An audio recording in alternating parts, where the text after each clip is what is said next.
ఒక 10, 15 సంవత్సరాల క్రితం వరకు ఉమ్మడి కుటుంబాలు ఎక్కువగా ఉండేవి. ఎక్కడ చూసినా మినిమమ్ ఒక 5, నలుగురు పిల్లలు, తద్వారా వాళ్ళ తల్లిదండ్రులు, వాళ్ళ తాత, అవ్వలు అందరూ కలిసి ఉమ్మడి కుటుంబంగా జీవించేవారు. ఒకవేళ కుటుంబంలో పిల్లలకు పెళ్లిళ్ళైనా ఆ దగ్గరలోనో, దాపుల్లోనో ఉండేవారు. కానీ రాను రాను ఈ ఉమ్మడి కుటుంబాలు విచ్ఛేదం జరుగుతుంది. ఎందుకంటే ఉమ్మడి కుటుంబంలో ఉండేవారు అవకాశాల కోసం పొరుగు రాష్ట్రాలకి, పొరుగు దేశాలకి, పొరుగు ప్రాంతాలకు వెళ్ళిపోవడం అదొక్కటే కాకుండా ఆ రోజుల్లో ప్రభుత్వాల ఒత్తిడి వలన ఒక్కరు లేక ఇద్దరు పిల్లల కండం అనేది అలవాటుని చేసుకున్న కొన్ని కుటుంబాలు, కొంతమంది వ్యక్తులు ఆ ఉన్న ఒకరిద్దరు కూడా దూర ప్రాంతాలకు వెళ్ళిపోవడం వల్ల తల్లిదండ్రులు ఏకాకిలు అయిపోవడం అన్నది మనం సహజంగా చూస్తున్నాం. ఉమ్మడి కుటుంబం ఉండేటప్పుడు ఈ పరిస్థితి ఉండేది కాదు. ఎందుకంటే వాళ్ళకి తోడుగా పిల్లలు, మనవళ్ళు, మనవరాళ్ళు అందరూ కలిసి ఉండేవారు. కానీ రాను రాను ఉమ్మడి కుటుంబ వ్యవస్థ పూర్తిగా తగ్గిపోతుంది. దానివల్ల ఒంటరిగా ఉన్న వృద్ధుల సంఖ్య పెరిగిపోతుంది. వాళ్ళకి ఆలనా పాలనా చూసే వ్యక్తులు కూడా కరువైపోతున్నారు.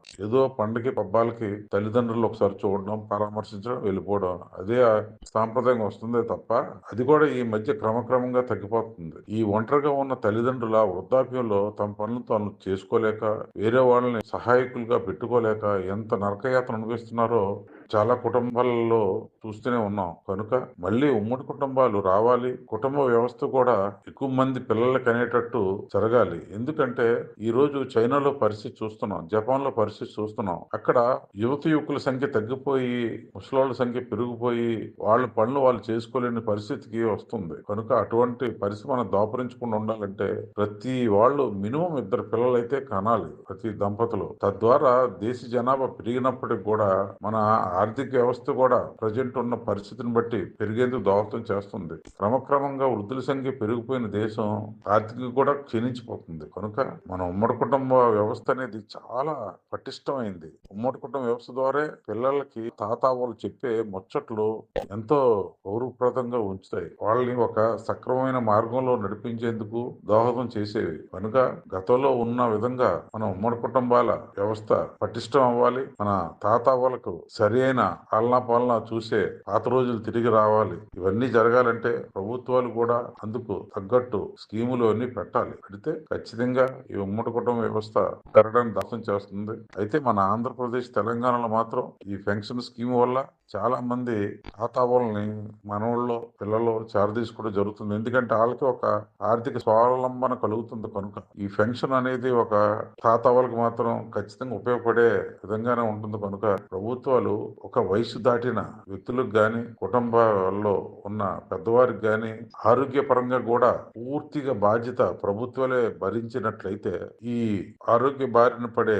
పెద్దవారికి ఆలంబనగా ఉంటుంది. తద్వారా ఈ కుటుంబ వ్యవస్థలో ఆర్థిక భారానికి భయపడి ఎవరు పట్టించుకోకుండా ఉండేటువంటి ఈ సిచ్యువేషన్లు తరుగుతాయి. కనుక ప్రభుత్వాలు కూడా పెద్దలకి తగు రీతిలో అన్ని సదుపాయాలు కలగజేసినట్టయితే మళ్ళీ ఉమ్మడి కుటుంబాలు వ్యవస్థలు పెరగడానికి దోహదపడుతుందని అనిపిస్తుంది.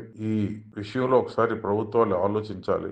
మన దేశానికి స్వతంత్రం వచ్చే నాటికి సుమారుగా 30 కోట్లు ఉన్నది మన జనాభా. ఈ రోజు 140 కోట్లు పైగా ఉన్నారు. అయినప్పటికీ కూడా మన జీడిపి పెరుగుతూనే ఉంది. దానికి కారణం ప్రభుత్వాల పాలసీ. ప్రభుత్వాలు పర్ఫెక్ట్ గా పనిచేస్తే ఈ రకంగా గ్రోత్ ఉంటుంది. కేవలం గతంలో ఉన్న కొందరు ప్రభుత్వ పెద్దలు, ప్రబుద్ధులు ప్రజల జనాభా ఎక్కువగా ఉంది, అందువల్లే మనకి గ్రోత్ పెరగటం లేదు, మన దేశం అభివృద్ధి చెందటం లేదు అని ఇటువంటి పనికిమాలిన మాటలు చెప్పి మన బ్రెయిన్ వాష్ చేశారు. జనాభా కంట్రోల్ వల్ల జీడిపి తగ్గిపోవడం, పెరగడం ఉండదు. ఒక దేశంలో పనిచేసే వ్యక్తులు ఎక్కువగా ఉంటే ఆ దేశం అభివృద్ధి చెందుతుంది. ఒక దేశంలో వ్యసన పరులు తక్కువగా ఉంటే ఆ దేశం అభివృద్ధి చెందుతుంది. ఒక దేశంలో పనిచేసే రైతులు గాని, కార్మికులు గాని, కర్షకులు గాని ఉన్నప్పుడు మాత్రమే ఆ దేశ జీడిపి పెరుగుతుంది, లేకపోతే ప్రభావం చూపిస్తుంది. కానీ కేవలం జనాభా పెరుగుదల వల్ల మాత్రం జీడిపి పెరిగిపోద్ది, తగ్గిపోద్ది అనడం చాలా అసంబద్ధమైన మాట. కనుక ప్రభుత్వాలు, ప్రజలు ఆలోచించి మన ఉమ్మడి కుటుంబ వ్యవస్థ ఎంతో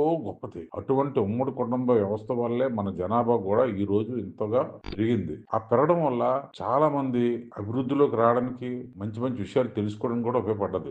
కొన్ని కంట్రీస్ చూడండి, జనాభా తక్కువే ఉంటారు కానీ అభివృద్ధి చెందదు. ఎందుకంటే వాళ్ళు పర్ఫెక్ట్ ప్లానింగ్ ఉండదు. వాళ్ళ దేశాభివృద్ధి కోసం వాళ్ళు ఎవరు పాటుపడరు. ఎంతసేపు ఉగ్రవాదమనో లేకపోతే మనతో పాటు స్వతంత్రం వచ్చిన కొన్ని కొన్ని దేశాలు అయితే ఈ రోజు కూడా పేదలుగానే మొగ్గుతున్నాయి. అంతేగాని కష్టపడే స్వభావం ఉన్న ఏ దేశమైనా ఏ ప్రజలైనా సరే అభివృద్ధి చెందుతారు. ఈ విషయంలో ప్రభుత్వాలు కూడా ఉమ్మడి కుటుంబాల పెరుగుదలకి దోహదం చేయాలి. అంటే మంచి మంచి స్కీములు ఎలా చేయాలి. దాని ద్వారా ఉమ్మడి కుటుంబాలు పెరిగేందుకు ఆస్కారం కలుగుతుంది. విశ్లేషణ నచ్చినట్టయితే లైక్ చేయండి, షేర్ చేయండి, సబ్స్క్రైబ్ చేయండి. My media, me Janardhan.